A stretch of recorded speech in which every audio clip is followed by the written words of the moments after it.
paz do Senhor, queridos irmãos. Chegamos à lição 3 desse terceiro trimestre. O título da lição está Uma Igreja Fiel à Pregação do Evangelho. É da data do dia 20 de julho de 2025. O texto áureo dessa lição: E quando Pedro viu isto, disse ao povo, varões israelitas, por que vós maravilhais disto? Ou porque olhais tanto para nós, como se por nossa própria virtude ou santidade fizéssemos andar este homem? Atos capítulo 3, versículo 12. Verdade prática. A verdadeira pregação bíblica consiste em dar testemunho de Cristo no poder do Espírito. A leitura bíblica em classe está em Atos dos Apóstolos, capítulo 3, do versículo 11 ao 19. Essa lição também vai apresentar três objetivos. O primeiro é expor a importância da pregação das Escrituras. O segundo é demonstrar como o Espírito capacita a igreja a pregar com poder e autoridade. E o terceiro é incentivar os alunos a pregarem uma mensagem de esperança fundamentada na palavra de Deus. A palavra-chave dessa lição é pregação. Na introdução dessa lição está assim: esta lição mostrará uma das marcas de uma igreja bíblica, seu compromisso com a pregação da palavra de Deus. Uma igreja verdadeira valoriza a mensagem das Escrituras e coloca Jesus Cristo no centro de tudo o que ensina. É por meio da pregação da Bíblia que o mundo pode conhecer Cristo. Além disso, uma igreja bíblica prega no poder do Espírito Santo. Não transmite apenas a palavra vazias, mas a mensagem viva, transformadora, que vem da inspiração do Espírito de Deus. Por fim, uma igreja bíblica traz esperança para aqueles que já não enxergam saída. Ela anuncia que há um futuro de refrigério e renovação na presença do Senhor. O primeiro tópico dessa lição está a igreja que prega as Escrituras. Esse primeiro tópico ele consiste com três subtópicos. O primeiro é a Escritura revelam a Deus. O segundo, as Escrituras testemunham de Jesus. E terceiro, as Escrituras confrontam o pecado. Antes de entrarmos aqui pelo primeiro subtópico dessa lição, quero chamar a atenção dos ouvintes, dos irmãos, que possam nos ajudar compartilhando, comentando e dando um like, dando um joinha nessa aula, para que essa aula também possa alcançar corações e possa também receber a palavra da verdade em sua vida e vir para Jesus, somar a essa igreja que vai morar no céu. Que Deus abençoe cada um. Primeiro subtópico dessa lição, as Escrituras que revelam Deus. A igreja deve pregar as Escrituras. Elas revelam Deus. Segundo a pregação de Pedro, registrada em Atos, no capítulo 3, versículo 11 ao 26. A igreja que prega, ela tem que pregar Deus. E o Deus aqui no sentido de um Deus de essência em trindade. Aqui a Bíblia vai revelar Pai, Filho e Espírito Santo na atuação, no comando de todas as coisas, desde o princípio da existência de tudo, quando Deus cria o céu e a terra, e forma o homem do pó da terra. A gente aprendemos que Deus se revela em sua palavra, a qual a igreja tem o compromisso central de revelar as Escrituras, mas revelar Deus nela. Assim como foi escrito os 5 Pentateucos, que são os livros da lei, a Torá, onde Deus determina padrões, moral, determinando lei ao seu povo. Ele também se revela, a igreja precisa pregar que Deus se revela ao homem, quando ele fala com Adão e Eva, quando ele chama Abraão para sair do meio da sua parentela, quando ele aparece a Moisés ali na sarça ardendo, pedindo para que Moisés tire o seu povo do Egito e guie Israel até a terra prometida. Então a igreja tem que estabelecer esse padrão de palavra, revelando os atos de Deus no passado, mostrando as suas promessas no futuro e mostrando Cristo como centro de tudo isso, que é a maior dos objetivos e propósitos de Deus, é em dar o seu Filho por amor de muitos. Por isso que lá em Gênesis, Deus já se revela, mostrando ali no capítulo 3, versículo 14, que ele vai mostrar ali a primeira profecia messiânica a respeito do seu Filho. E depois, no longo das Escrituras, aqui do Antigo Testamento, ele vai se revelar várias vezes, prometendo essa redenção para a humanidade. Quando ele usa o profeta messiânico, o profeta Isaías, quando ele vai falar a respeito ali da vinda do Senhor Jesus, no capítulo 53, é uma promessa muito contundente a respeito da vinda do Senhor. E também vai usar os seus profetas, Zacarias também, quando vai falar da entrada triunfante de Jesus pela rua de Jerusalém. Vemos várias passagens bíblicas do Antigo Testamento que a Escritura fala a respeito de uma pregação que se revela através da palavra de Deus, que é as Escrituras Sagradas. Uma igreja verdadeira, ela prega a Escritura. Ela mostra a realidade do Antigo Testamento, a realidade do Novo Testamento. E consegue interligar os dois, assim como o apóstolo Pedro fez aqui, nesse primeiro tópico. Quando ele usa aqui do capítulo 3 das Escrituras. Ali a gente vê algumas passagens que o apóstolo Pedro vai usar lá do Antigo Testamento, para falar a respeito de Jesus, a respeito da morte, a respeito da crucificação, a qual aquele povo daquele momento mataram Jesus, mas eram ignorantes, assim como o apóstolo Pedro revela em sua palavra. Então a palavra que traz conversão, a palavra que traz arrependimento, ela é direcionada e é inspirada pelo Espírito Santo de Deus, que não vem de nós. Não é porque eu sou santo, assim como o apóstolo Pedro falou. Não é por sabedoria própria, assim como o apóstolo Pedro estava mencionando. Mas é porque é inspirado. E o poder vem de Deus, através do Espírito Santo de Deus. Por isso aprendemos aqui nesse primeiro subtópico, as Escrituras que revelam a Deus. No segundo subtópico, as Escrituras, testemunho de Jesus. As Escrituras apontam para Cristo. Jesus disse que as Escrituras davam testemunho dele. João capítulo 5, versículo 39. Esse segundo subtópico, a respeito do testemunho de Cristo, ali em João, no capítulo 5, versículo 39, examinai as Escrituras, porque vós cuidai ter nela a vida eterna, e são elas que de mim testificam. Aqui são palavras do próprio Senhor Jesus, falando da sua presença aqui na terra e a respeito do seu padecer, da sua crucificação, do seu martírio, para a salvação de muitos.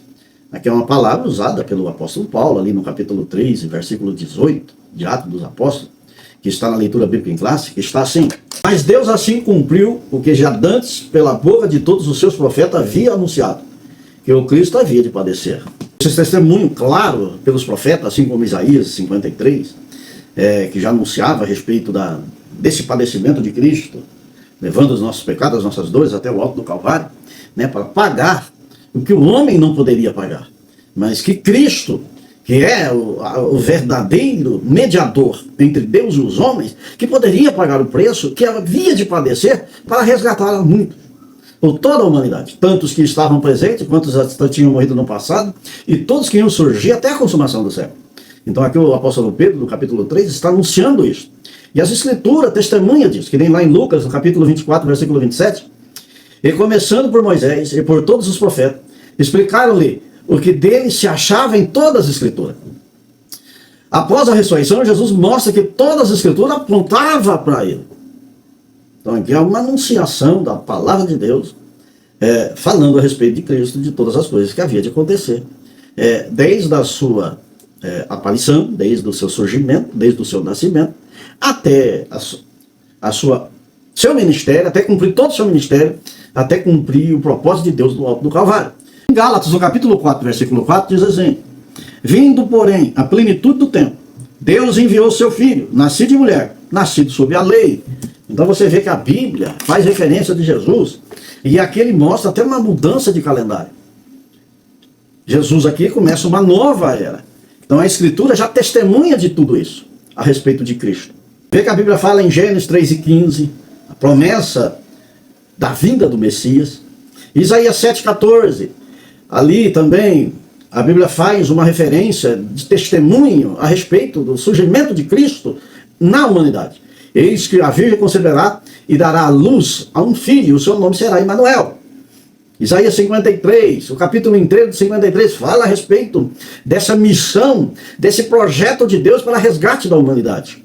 Em Miqueias, no capítulo 5, versículo 2, o nascimento de Messias, do Messias em Belém, que mostra e fala a respeito de Jesus, dá esse testemunho de Cristo. Toda a Escritura dá testemunho do Senhor Jesus, e o apóstolo Pedro aqui, na explanação da palavra, vai mostrar que tudo se cumpriu em Cristo, e que ele morreu por nós, para oferecer vida eterna a todos aqueles que nele creem. Vemos também no Novo Testamento, uma frase que é muito dita, que diz assim: para que se cumprisse o que foi dito pelos profetas.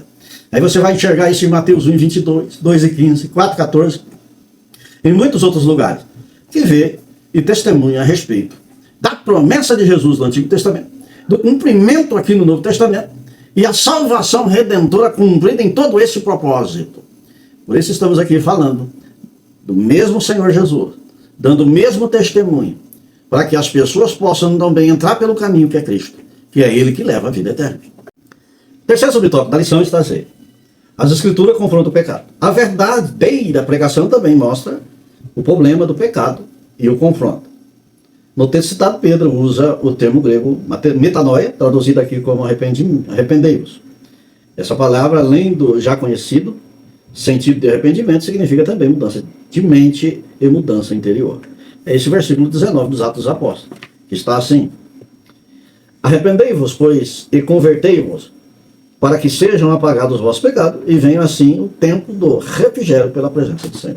As Escrituras mesmo vai confrontar o pecado, e a pregação é confrontar o pecado que a humanidade está sofrendo, sofre com essa grande nuvem que tem se estabelecido sobre a humanidade, desde a queda, do inimigo de nossas almas, que foi expulso do céu, e ali ele vem trabalhando para a destruição de tudo.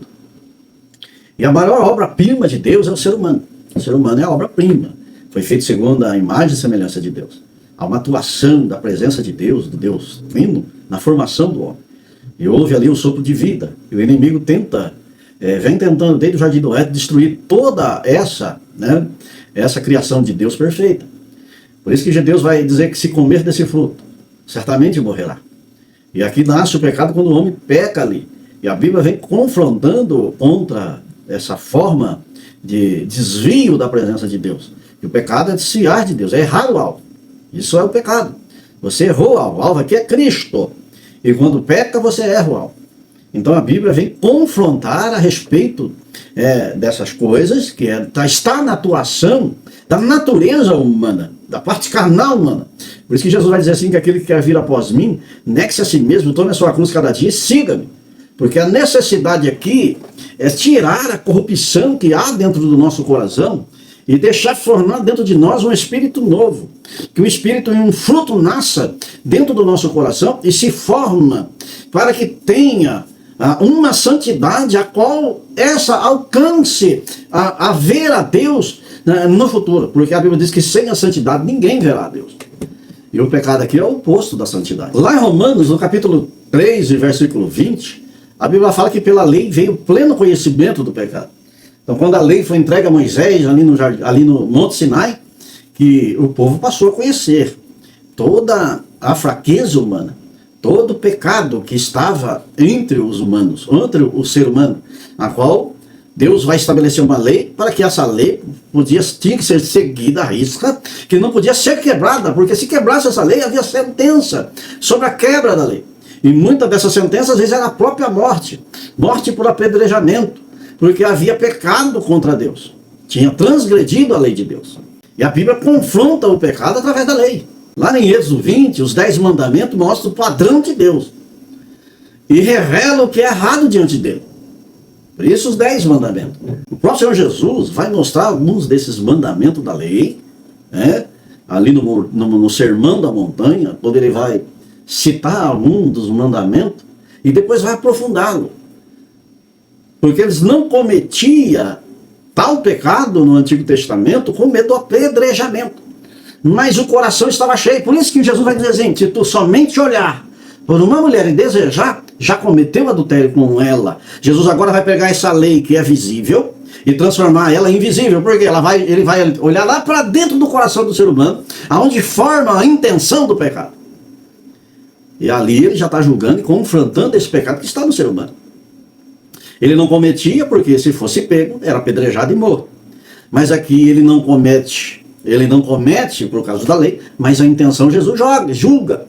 Por isso que lá no capítulo 4 de Hebreus, e versículo 12, está assim: porque a palavra de Deus é viva e eficaz, e mais cortante de qualquer espada de 2 gumes, e penetra até o ponto de dividir almas e espíritos, juntas e medula. É apta para discernir os pensamentos e propósitos do coração. Aqui é onde o pecado do homem é formado, na mente, onde o apóstolo Paulo fala a respeito do arrependimento, transformar a sua mente, trazer o seu coração afinado pela palavra, tendo um alinhamento com a palavra, para você ter uma purificação interior, trazer a sua alma para uma redenção total. Por isso que Jesus vai dizer assim: arrependa-te, negue-se, Se você quiser seguir Jesus, precisa negar a sua natureza. Os próprios profetas da antiguidade, que nem Isaías, por exemplo, no capítulo 1, versículo 4, ai da nação pecadora, do povo carregado de iniquidade. Você vê que a Escritura confronta o pecado desde quando o pecado surgiu. Jesus aqui é a redenção desse pecado. Por isso que lá em João, no capítulo 1, no versículo 29, está assim. No dia seguinte viu João a Jesus, que vinha para ele, e ele diz, eis o Cordeiro de Deus, que tira o pecado do mundo. Então, o pecado que está entrelaçado em todas as nações da terra, que está dentro de uma humanidade global, vem Jesus agora para resgatar, para pagar o preço de todo ser humano existente da terra. Todos que morreram no passado, e todos que iam surgir no futuro. Vem aquele que paga o preço, aquele que resgata, aquele que confronta de frente o pecado, que é Jesus de Nazaré. Não existe outro ser humano, ou qualquer outra pessoa que pode ter o mesmo propósito, porque esse propósito só está em Cristo, porque ele é santo, e sem santidade não se paga pecado. Jesus nasceu de uma virgem, concebida pelo Espírito Santo, nasceu sem pecado, e viveu em nosso meio, cumpriu o ministério, e confrontou o pecado no alto do Calvário. A Bíblia diz, lá no capítulo 10 de João, Evangelho de João, dizendo assim, eu tenho poder para dar a minha vida, e tornar a tomá-la. Ninguém tira de mim, eu dou de mim mesmo. Por isso que lá no capítulo 15 de 1 Coríntios, lá no versículo 51 a seguir, o apóstolo Paulo vai dizer, ô agrilhões, ô morte, aonde estão os teus agrilhões? Os agrilhões da morte é o pecado. Então em Jesus não houve pecado. Então não tem agrilhões da morte para pegar Jesus, para levar Jesus. Mas ele vai entregar de si mesmo. Eu dou a minha vida para depois tomá-la. Ninguém tira de mim. Eu dou de mim mesmo. Esse mandamento eu recebi de meu Pai que está no céu. Então, numa pregação, que nem esse tópico da nossa lição que aprendemos aqui, esse terceiro subtópico, a Bíblia confronta o pecado. Desde Gênesis a Apocalipse. Ela confronta o pecado. E esse confronto intenso da palavra de Deus contra o pecado é para que eu e você tenha direito à árvore da vida e possa morar eternamente com Deus no céu, livre de toda essa maldição que o pecado cria sobre a humanidade.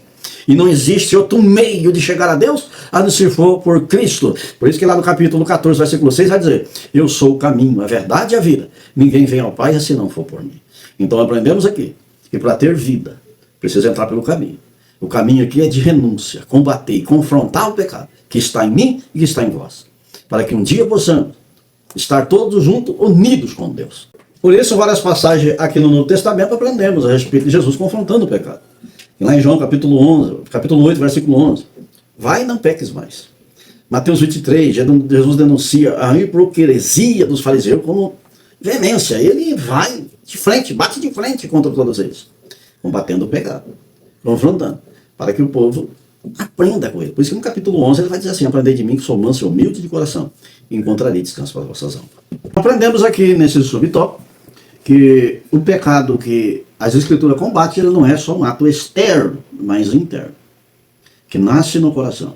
Além de ser externo, mas também, assim como em Mateus, como nós citamos aqui no capítulo 27, no versículo 27 e 28 do capítulo 5, a respeito do mandamento que Jesus usa para mostrar o pecado, na intenção do coração do homem.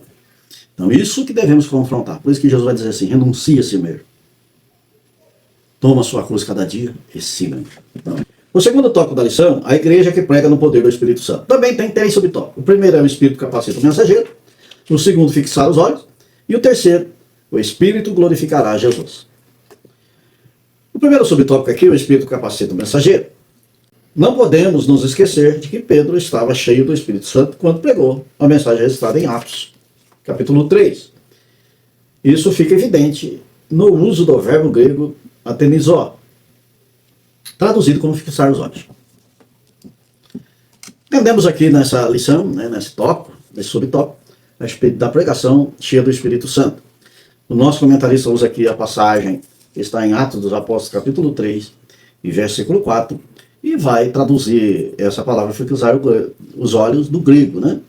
E mostra que Pedro fita os olhos no paralítico e chega até ele e diz assim, nem ouro, não tenho prata e nem ouro, mas o que tem te dou de graça. Levanta e anda. A igreja, aqui a igreja cheia do Espírito Santo, né?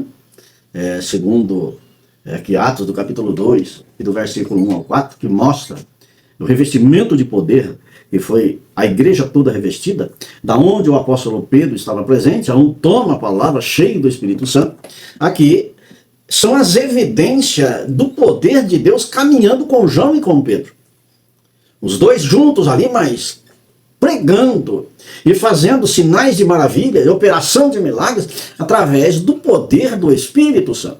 Por isso que a direção aqui, o fitar dos olhos, é uma direção do Espírito Santo, usando o apóstolo Pedro como instrumento de Deus. Porque a pregação, a ação, não vem de nenhum conhecimento humano, mas do poder que vem de Deus, que vem do alto.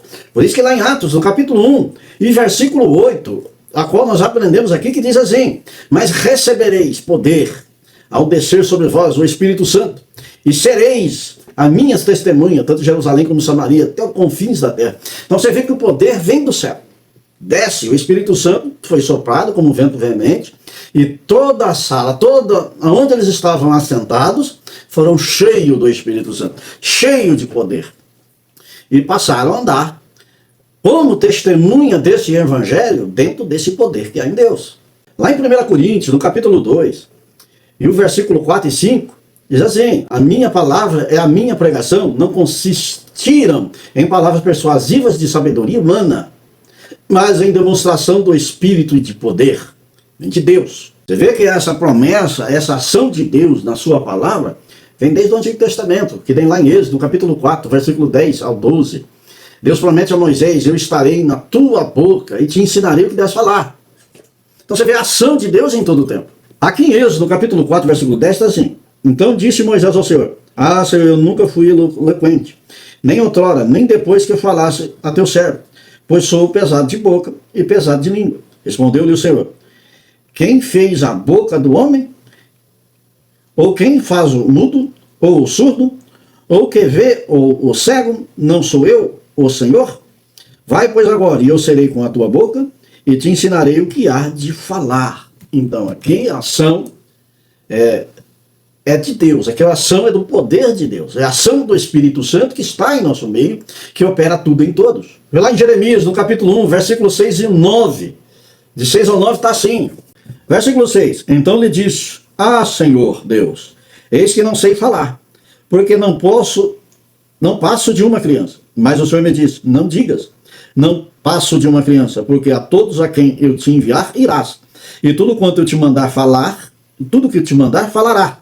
Não temas diante deles, porque eu sou contigo para te livrar, diz o Senhor. Versículo 9. Depois estendeu o Senhor a mão, tocou-lhe na boca, e o Senhor lhe disse: eis que põe na tua boca as minhas palavras. Aqui sempre será uma ação de Deus para o homem que está cheio do poder de Deus, cheio do Espírito Santo. Ele é um instrumento, é um vaso que Deus enche para poder anunciar o Evangelho, anunciar, testemunhar de Cristo. Atos dos Apóstolos, capítulo 4, do versículo 8 ao 13, está assim: então Pedro, cheio do Espírito Santo, lhe disse: autoridades do povo e anciões, visto que hoje somos interrogados e a propósito do benefício feito a um homem enfermo e do modo por que foi curado, tomai conhecimento vós, todos o povo de Israel, de que em nome de Jesus Cristo, o Nazareno, a quem vos crucificaste, é a quem Deus ressuscitou dentre os mortos. Sim, e seu nome é que este está curado perante vós. Versículo 11. Este Jesus é a pedra rejeitada por vós, os construtores, a qual se tornou a pedra angular. 12. E não há salvação em nenhum outro, porque abaixo do céu não existe nenhum outro nome dado entre os homens, pelo qual importa que sejamos salvos. Ao verem a interpretação de Pedro e João, sabendo que eram homens iletrados, incultos, e admiraram-se e reconheceram que havia eles estado com Jesus.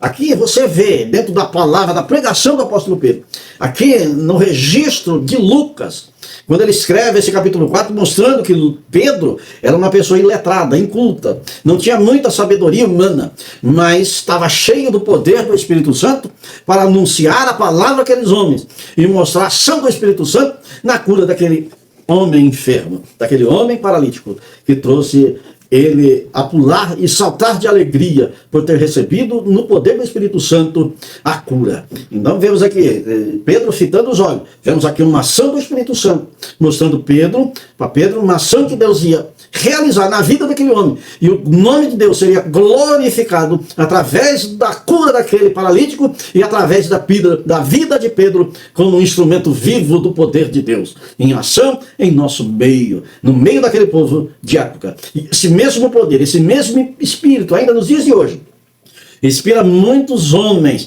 a pregar com autoridade, a fazer sinais de maravilha com autoridade, a curar enfermos e trazer saúde perfeita aos enfermos, através do poder de Deus nos dias de hoje, a qual a igreja está aí e manifesta, para que todos nós que pertencemos a ela, também buscarmos a presença de Deus, para sermos cheios do Espírito Santo, para realizar maravilhas diante de Deus, e almas também possam se achegar e somar a esse grupo de homens e mulheres e crianças que um dia morarão com Jesus no céu. O segundo subtópico, fixar os olhos. Essa mesma expressão também é usada para descrever o apóstolo Paulo, cheio do Espírito Santo, quando olhou fixamente para um homem paralítico na cidade de Listra e o curou. Ali em Atos do capítulo 14 e versículo 9. E também da mesma forma aparece em Atos no capítulo 13, versículo 9, e depois o versículo 10 vai ter essa mesma ação do apóstolo Pedro no capítulo 13, versículo 4 de Atos dos Apóstolos, em fixar os olhos em alguma coisa. Aqui o apóstolo Paulo vai fixar os olhos, ali no capítulo 13, ao homem por nome de Elimas, né? E vai repreendê-lo com veemência, né? A respeito da perversão que ele havia causado da palavra de Deus. Versículo 9 do capítulo 13. Saulo, também chamado Paulo, cheio do Espírito Santo, fixou nele os olhos e disse: ó filho do diabo, cheio de todo engano e de toda malícia, inimigo de toda justiça, não cessarás de perverter os retos caminhos do Senhor? Então vemos aqui uma ação do apóstolo Paulo em fitar os olhos àquele homem que trazia perversão aos caminhos daqueles que estavam diante de Deus, e vai amaldiçoá-lo com cegueira por um tempo. Isso ocorrerá, depois ele mais vai estar procurando alguém para que o guie ali na escuridão dos seus olhos. Então vemos uma ação do Espírito Santo através do apóstolo Paulo, né, nessa parte de fixar os olhos, né, nessa ação do ser humano de fixar os olhos, assim como o apóstolo Pedro, assim como Jesus Cristo ali na sinagoga, e muitas outras passagens do Bíblia vai mostrar em fixar os olhos, assim como Estevão estava sendo julgado ali no capítulo 6 de Atos dos Apóstolos, mostra ali no versículo 15, né, que aquele povo estava no Sinédrio, fixaram os olhos nele, ali no capítulo 6, versículo 15, está assim: todos que estavam assentados no Sinédrio, fitando os olhos em Estevão, viram o seu rosto como se fosse o rosto de um anjo. Então essa expressão de fitar os olhos, fixar os olhos, vai aparecer em várias partes da Bíblia. Interessante que aprendemos aqui também a nossa direção diante de Deus. Por isso que lá em Hebreus, no capítulo 12, versículo 2, está assim: olhando firmemente para o autor e consumador da fé, Jesus, o qual em troca da alegria que lhe estava proposta, suportou a cruz, não fazendo caso da ignomínia, está sentado à destra do trono de Deus. Agora, Jesus aqui chama a atenção através da tua palavra para que fixamos nossos olhos, fitamos nossos olhos ao trono. Aonde está Deus? Que é o céu. Colocar uma direção em nosso propósito, fitando os olhos a Deus, aprendendo e fixando e colocando a sua palavra em nosso coração, para não perder a direção certa. Se encher do poder de Deus, se encher do Espírito Santo e andar fitado no trono de Deus, para alcançarmos a graça. Porque o versículo 1 de Hebreus vai dizer que estamos rodeados de uma tão grande testemunha, e deixando todo esse embaraço que tão de perto nos rodeia. E agora olhar somente para Jesus, que é autor e consumador da nossa fé. Então aqui esse tópico de fixar os olhos, que aprendemos aqui, que a Bíblia nos ensina a respeito de estar cheio do Espírito Santo, você deixar que o Espírito te guie, que te direcione em seu caminho, que mostra onde você tem que agir, porque o Espírito te impulsiona a fazer isso através do poder que há nele. Então quando você chegar, a ação vai acontecer, o poder será manifesto, e almas se renderão aos pés do Senhor, enfermos serão curados, coisas grandes acontecerão, porque Deus é poderoso em mim e em você. Mas a principal de tudo é estar fitado os olhos em Deus, assim como o apóstolo Paulo e assim como o apóstolo Pedro aprendemos aqui nesse tópico. O terceiro subtópico, o Espírito glorificará Jesus. Jesus disse que o Espírito Santo o glorificaria, lá em João, no capítulo 16, Evangelho de João, né? Capítulo 16, versículo 14. O Espírito nunca chama atenção para si mesmo, mas sempre aponta para Cristo. Isso é exatamente o que vemos na cura do paralítico, na Porta Formosa, em Atos, no capítulo 3. Aqui o apóstolo Pedro vai chamar a atenção dos que estavam vendo e tinham se maravilhado com a cura do paralítico. E o apóstolo Pedro aqui tira essa responsabilidade do milagre dele, mas aponta para Cristo, que a cura foi feita no nome do Senhor Jesus, porque Jesus aqui é o centro de todas as coisas. É Ele que deve ser exaltado e glorificado. É Ele que mencionou ali no capítulo 15 do Evangelho de João, e o versículo 5, ele colocou dessa forma: eu sou a videira e vós o ramo, quem permanece em mim e eu nele, esse dá muito fruto, porque sem mim nada podeis fazer. Então vemos que o centro é Cristo. Ele que tem poder para fazer todas as coisas. Por isso que lá em São Marcos, no capítulo 16 de Marcos, e o versículo 15, está assim. Versículo 15, disse-lhe: ide por todo mundo, pregai o evangelho a toda criatura. Quem crer e for batizado será salvo. Quem por ele não crer será condenado. E esses sinais hão de seguir os que crerem. E em meu nome expulsarão demônios, falarão novas línguas, pegarão em serpentes, se alguma coisa as mortíferas beberes, não lhe fará mal. Se impuser as mãos sobre os enfermos, eles ficarão curados. Aqui vemos que é em nome de Jesus. O centro aqui é Cristo. Então por isso que esse tópico, a qual nós estamos aprendendo aqui, que o nosso irmão nos coloca para meditarmos e aprender, que o Espírito aqui glorifica Jesus. Ele aponta a Cristo. É Ele que vai mostrar toda a ação divina exaltando Jesus Cristo. Lá em 1 Coríntios, no capítulo 12, versículo 3, está assim: por isso vos faço compreender que ninguém que fala pelo Espírito de Deus afirma, anatema. Jesus, por outro lado, ninguém pode dizer Senhor Jesus, senão pelo Espírito Santo. Então a glorificação de Jesus, a explanação de Jesus, da obra de Jesus, o que convence o homem e traz lucidez do Evangelho é somente através do Espírito Santo. Não há outra ação que dá testemunho de Jesus a não ser pelo Espírito Santo de Deus. Jesus, em ascensão, ele disse que o outro Consolador que ia estar substituindo, ele sim ia testificar dele. Ele ia mencionar a respeito de Jesus, a respeito da sua palavra. Isso lá no Evangelho de João, no capítulo 15, versículo 26. Mas quando vier o outro Consolador, ele testificará de mim, disse Jesus. Então aqui a ação da glorificação do Filho em nosso meio é através do Espírito Santo. Ele muda caráter, ele forma o corpo, ele age com dons espirituais no meio do corpo, ele mostra que Jesus é a cabeça desse corpo, ele mostra que Jesus há de vir arrebatar essa igreja da terra, testificada por ele na sua palavra, nos seus evangelhos, através do Espírito Santo, que glorificará Jesus em nosso meio. Terceiro tópico da lição: a igreja que prega a esperança vindoura. Esse tópico também tem dois subtópicos. O primeiro alerta a uma sociedade indiferente e insensível. E o segundo, a promessa da segunda vinda. No primeiro subtópico, alerta a uma sociedade indiferente e insensível. O apóstolo Pedro já havia exortado os seus ouvintes, na sua primeira pregação, a salvarem-se daquela geração perversa. Em Atos, no capítulo 2, versículo 40. Ele reconhece que aquela era também uma geração ignorante, em Atos, no capítulo 3, versículo 17. Era uma cultura indiferente, insensível para a realidade espiritual. Era, portanto, uma geração sem esperança. E a insensibilidade às coisas espirituais é a marca daqueles que não conhecem a Deus. E a essas pessoas que a mensagem da cruz deve ser pregada. É muito importante essa mensagem, porque o nosso comentarista ele coloca duas passagens bíblicas, que é 1 Tessalonicenses capítulo 4, versículo 13, e também 1 Tessalonicenses capítulo 4, versículo 5. A respeito de uma geração da época que era um pouco ignorante e também eles não tinham muito discernimento espiritual, apesar de ter aceitado Jesus como único Salvador. Na pregação do apóstolo Pedro, onde Pedro vai chamar a atenção deles na sua pregação, mostrando Jesus como centro de todas as coisas. E aqui o apóstolo Paulo também, a carta que manda, a primeira carta que ele manda à igreja de Tessalônica, alertando aquele povo, ele se sentiu na obrigação de despertar aquele povo. porque era uma igreja ainda nova, tinha-se, Paulo na sua viagem, ele, nas suas viagens missionárias, no capítulo 17 de Atos dos Apóstolos, mostra ele formando essa igreja, né, nas suas viagens missionárias. E esses irmãos que se converteram, que eram novos convertidos, que viam todos aqueles que agregavam a igreja, que iam morrendo, eles acreditavam que aqueles que estavam morrendo não poderiam ser salvos mais, né? Porque eles esperavam o arrebatamento da igreja, assim como foi pregado pelo apóstolo Paulo.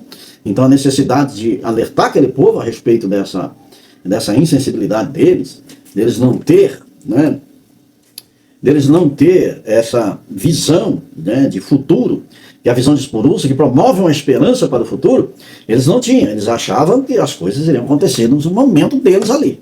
Como era uma igreja jovem, ainda não tinha uma formação doutrinária bem esclarecida a respeito da ressurreição dos mortos, eles temiam que todos que estavam morrendo estavam se distanciando, né? Não tinha esperança de futuro. Então faltava neles essa esperança, por medo de morrer e não ir para o céu. Aí o apóstolo Paulo vai escrever essa carta lá. No capítulo 4, versículo 13 da primeira carta de Tessalonicenses, diz assim: não queremos, porém, irmãos, que sejais ignorantes com respeito aos que dormem, para que não vos entristecerdes como os demais que não têm esperança. O versículo 14: pois se cremos que Jesus morreu e ressuscitou, assim também Deus, mediante Jesus, trará em sua companhia os que dormem. Aqui o apóstolo Paulo esclarece a respeito da ressurreição dos mortos. A Bíblia, o apóstolo Paulo vai ensinar que os que dormem vão ressurgir, vão ressuscitar. E a Bíblia fala em 1 Coríntios que os que estarão em vivos serão transformados e levados, esclarecendo e trazendo esperança para os tessalônicos, né, que tinham perdido essa esperança, né, que encaixa dentro desse primeiro tópico, desse terceiro, né, que é um alerta à sociedade indiferente e sensível, trazendo a eles firmeza e esperança, a um propósito de salvação explícita na Bíblia. Inclusive, ali no capítulo 2 e versículo 9, a Bíblia fala, ali em 1 Coríntios, né, que essa esperança nossa está firmada nessa promessa. Mas, como está escrito, nem os olhos viram, nem o ouvido ouviram, nem jamais penetrou o coração humano, o que Deus tem preparado para aqueles que o amam. Então, Deus tem coisa grande para afirmar a nossa esperança nessas coisas. Então o apóstolo Paulo aqui está reacendendo essa esperança, fundamentando ela no coração da igreja. Ainda no capítulo 4 da primeira carta aos Tessalonicenses, e o versículo 16, a palavra de Deus diz assim: porquanto o Senhor mesmo, dado a sua palavra de ordem, ouvindo a voz do arcanjo, e soada a trombeta de Deus, descerá dos céus, e os mortos em Cristo ressuscitarão primeiro. Aqui é Jesus, a palavra de Deus através do apóstolo Paulo, mostrando Jesus, ressuscitando os mortos primeiro. Então, todos que estão ali vivos, o apóstolo Paulo ainda vai falar no versículo 17, depois nós, os vivos, os que ficarmos, seremos arrebatados juntamente com ele, entre as nuvens, para o encontro do Senhor, nos ares, e assim estaremos para sempre com o Senhor. E o versículo 18, consolai-vos, pois, uns aos outros, como estas palavras. Então aqui traz paz, traz alegria e traz esperança para os povos que estavam em Tessalônica, né? A igreja, aquela igreja nova que estava se formando. E o apóstolo Paulo ali se inclui naqueles que iam ser arrebatados, porque cria no arrebatamento naquela época. Mas entendemos que o apóstolo Paulo também sabia que os planos de Deus eram para um grande futuro, né? Porque ele tinha planos ainda. Quando ele escreve as cartas aos Romanos, ele tinha plano de evangelizar a Espanha, sair para a Europa, sair evangelizando, para que a palavra de Deus fosse alcançada até aqueles povos também. Mas a Bíblia fala que ele foi decapitado, né? Antes de que ele escreveu essa carta quando estava preso em Roma, e na prisão ele direcionou essa carta a Roma com intenção de evangelizar mais, de buscar mais a palavra de Deus, de levar mais a palavra de Deus, de fazer mais missão. Mas a sua vida foi encurtada, assim como está ali na segunda carta aos Timóteo, no capítulo 4, do versículo 6 a seguir, mostra o seu martírio final, né, e as suas últimas escritas. Então aqui aprendemos desse segundo tópico, desse primeiro tópico do terceiro, que há muitas pessoas também com esses pensamentos dentro da igreja, dizendo que essa igreja tem mais de 100 anos e sempre falam a mesma coisa, que Jesus vai vir, mas Jesus nunca vem e nunca veio. E não acredita no arrebatamento da igreja. E tem muitas pessoas se desviando da presença de Deus com essa ideia. Então entendemos nessa carta que a esperança tem que estar viva em nosso coração. Precisa ter fé e esperança. E esperar que essas promessas do Senhor se cumpram em nossa vida. E um dia estarmos todos juntos com Ele para todo sempre. A morte é o terror de muita gente. Mas para os crentes, a morte aqui é uma passagem para a vida eterna. Não morremos mais, mas dormimos em Cristo. Assim como Jesus ressuscitou a Lázaro, dizendo que ia ressuscitar porque ele não estava morto, mas dormiu em Cristo. Então Jesus nos chamará naquele dia.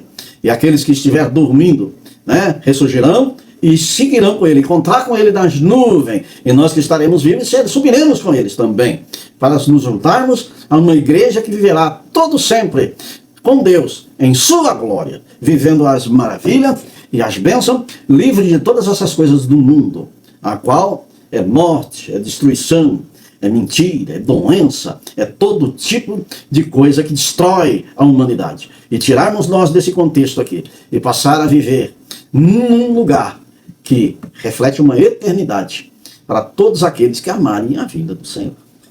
O segundo subtópico do terceiro está assim, a promessa da segunda vinda. Concluindo a sua pregação, Pedro deixa uma mensagem de esperança. E venham assim os tempos do refrigério pela pregação, pela presença do Senhor. Atos capítulo 3, versículo 19.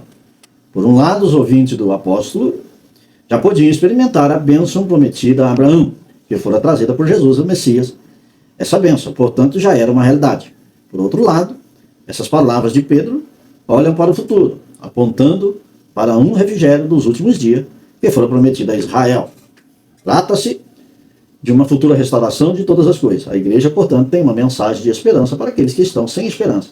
E a realidade é que no tempo de Deus se cumprirá. Então, o apóstolo Paulo, o apóstolo Pedro aqui na realização da sua pregação, desde o versículo 19, ele vai dizer assim, arrependei-vos, pois convertei-vos para ser cancelados os vossos pecados, versículo 20. A fim de que da presença do Senhor venham tempos de refrigério, e que envie ele a Cristo, que já foi designado, Jesus, o qual é necessário que o céu receba até os tempos da restauração de todas as coisas, de que Deus falou por boca dos seus santos profetas desde a antiguidade. Então aqui, nessa último subtópico, que é a promessa da segunda vinda, é a esperança de todos aqueles que estão em Cristo. Lá no Evangelho de João, no capítulo 14, do versículo 1 ao 3, Jesus ali deixa bem claro essa promessa que nos gera a esperança da sua vinda, quando ele diz, não se turbe o vosso coração, credes em Deus, credes também em mim, na casa de meu pai há muitas moradas. Se não fosse assim, eu não vos teria dito, vou vos preparar um lugar. E quando vos preparar, voltarei e vos receberei para mim mesmo, para que onde eu estiver, estejais vós também. O próprio Senhor Jesus está falando aqui da sua morte e da sua ressurreição. E está falando que vai preparar um lugar para todos nós, com Ele para todo sempre. Então aqui, essa esperança desse tópico, né, que é a promessa da segunda vinda. Jesus deixa bem claro, né, que vai voltar para buscar o seu povo. E essa segunda vinda está associada a cumprir as profecias, né? Julgar os vivos e os mortos, reinar com justiça, buscar a sua igreja, né, que é o arrebatamento, tirar aqui da terra a sua igreja, restaurar todas as coisas. Lá em João, no capítulo 14, versículo 3, e se eu for, eu vos preparar um lugar, virei outra vez. Né? Jesus está falando aí, né, de colocar, preparar um lugar de descanso, né? Tirar desse mundo tenebroso e levar a um lugar de descanso, que é essa promessa que está nessa segunda vinda. Também lá em Atos dos Apóstolos, capítulo 1, versículo 11, diz assim, eles disseram, varões Galileu, porque estáis olhando para as alturas? Esse Jesus que dentre vós foi assunto ao céu, virá do modo como ouviste subir. Então, os anjos aqui testificam aos seus discípulos que estão olhando para cima, Jesus desaparecendo dos ares e mostrando da mesma forma que subiu, ele vai descer novamente para buscar a sua igreja. O apóstolo Paulo, em Tito, no capítulo 2, versículo 13, diz assim, aguardando a bem-aventurada esperança e o aparecimento da glória do grande Deus, o nosso Senhor Jesus Cristo. Escrito lá no capítulo 2, versículo 3, o apóstolo Paulo falando dessa esperança viva da vinda do Senhor Jesus. Lá em Apocalipse, no capítulo 1, versículo 7, eis que venho com as nuvens e todo o olho verá. Aqui mostra também, nesse tópico, né, a promessa da segunda vinda, sendo testificada aqui na palavra de Deus. Lá no livro de Mateus, no capítulo 24, versículo 42 ao 44, está assim a palavra de Deus. Portanto, vigiai, porque não sabeis em que dia vem o vosso Senhor. Mas considerai isto: se o pai de família soubesse a que hora viria o ladrão, vigiaria e não deixaria que fosse arrombada a sua casa. Por isso, ficai também vós apercebidos, porque a hora em que vos cuidais, que não cuidais, o Filho do Homem virá. Jesus promete estarmos preparados, estarmos alerta, vigilantes, na vinda do nosso Senhor e Salvador Jesus Cristo. Está aguardando a sua vinda. Lá no livro de João, lá na primeira carta de João, no capítulo 3, versículo 3. Assim mesmo se purifica todos que nele têm a esperança, assim como ele é puro. Essa esperança que Jesus, da sua volta, precisamos estar em santidade na espera, para que essa esperança em nós se realize no cumprimento dessa promessa da sua segunda vinda. Então, entendemos aqui, através dessa palavra de Deus, que aprendemos aqui no Evangelho, né, que o Senhor Jesus deixou, que muito em breve, mas muito em breve, que os sinais nos tempos estão visíveis diante dos olhos da igreja, que a vinda dele está próxima. Lá no capítulo 5, versículo 2, 1 Tessalonicenses, porque vós mesmos sabeis muito bem que o dia do Senhor virá como um ladrão de noite. Então aqui essa passagem mostra que é uma hora que a gente não vai estar esperando, mas temos que estar preparados para não sermos surpreendidos, mas que sejamos arrebatados com ele, sem achar em nós nenhum tipo de irrepreensão. Assim como está lá em 1 Tessalonicenses, no capítulo 5 e versículo 23, que está dessa forma. O mesmo Deus de paz vos santifica em tudo, e o vosso espírito, alma e corpo sejam conservados íntegros e irrepreensíveis na vinda do nosso Senhor Jesus Cristo. Então esse tópico, a promessa da segunda vinda do Senhor, esteja firmada em nosso coração, assim como Pedro, o apóstolo Pedro e o apóstolo Paulo levaram aqueles irmãos da igreja primitiva a uma unidade perfeita em esperança e esperaram a vinda do Senhor. E dorme agora, e o seu corpo dorme esperando o toque da trombeta para o arrebatamento da igreja, ser tirado aqui desse globo terrestre e passar a morar nas moradas celestiais, preparada por Cristo. Aqui é uma igreja fiel à pregação do verdadeiro evangelho. Não existe outra pregação, a não ser base bíblica, para levar o homem a Deus. Que Deus abençoe os irmãos. Na conclusão dessa lição, chegamos ao fim de mais uma lição. Nela vimos a grande importância que a pregação bíblica tem, como devemos ser fiéis à exposição do texto sagrado. Pedro, mesmo sendo um simples pescador, com uma gramática e conhecimento limitado, sabia expor com maestria as escrituras sagradas. Assim como ele, devemos nos render totalmente ao Espírito Santo, sendo cheio dele, para sermos exitosos no ministério da palavra de Deus. Uma igreja bíblica é uma igreja que vive e sabe expor as sagradas escrituras. Pois, perfeitamente. Aqui, o seu nível de conhecimento, o seu grau de estudo, o diploma que você tem, sem o Espírito Santo de Deus, não serve para nada. O que você precisa é estar cheio do Espírito Santo. Porque quem vai encher o seu entendimento, colocar a palavra em sua boca, para anunciar o Evangelho, é o Espírito Santo de Deus. Porque é ele que convence o homem do pecado, é ele que convence o homem da morte. E é ele que convence o homem a aceitar Jesus como único e suficiente Salvador. E é ele que dá o crescimento a todos aqueles que se achegam a Deus. Então, é muito bom estudar, mas é muito melhor ser cheio da graça de Deus. Por isso que o apóstolo Pedro vai escrever, crescer no conhecimento, crescer na graça. Aí ele vai falar, e também no conhecimento. Então aqui a importância de estar cheio do Espírito Santo é o ideal para pregar a palavra de Deus. Que Deus abençoe os irmãos. Vamos orar a Deus e agradecer por esses momentos. Grandioso e eterno Deus, Pai de bondade, Deus de misericórdia. Obrigado, Jesus, por essa lição que aprendemos aqui, que temos que pregar a Tua palavra, mas no poder que há em Ti, no poder que há no Espírito Santo. Senhor da glória, capacita, Senhor, os Teus servos que vão ministrar essa aula. Enche eles do Teu Espírito Santo, de graça, para que a palavra também possa ser plantada no coração dos alunos, de todos os ouvintes. Ó Senhor, que possa haver um manifesto do Espírito Santo nessas vidas, e almas possam se render a Teus pés. Senhor da glória, da graça, segura cada um em Tuas mãos, cura os enfermos. Senhor, visita os necessitados, supra as necessidades dos órfãos e das viúvas. Glorioso Deus, Faz um milagre, Senhor. Realiza milagre. Liberta os que estão encarcerados, Senhor da glória. A vida, Senhor Jesus, nos ajuda. Pai da glória, tudo isso eu te peço para a honra e glória do teu nome. Amém.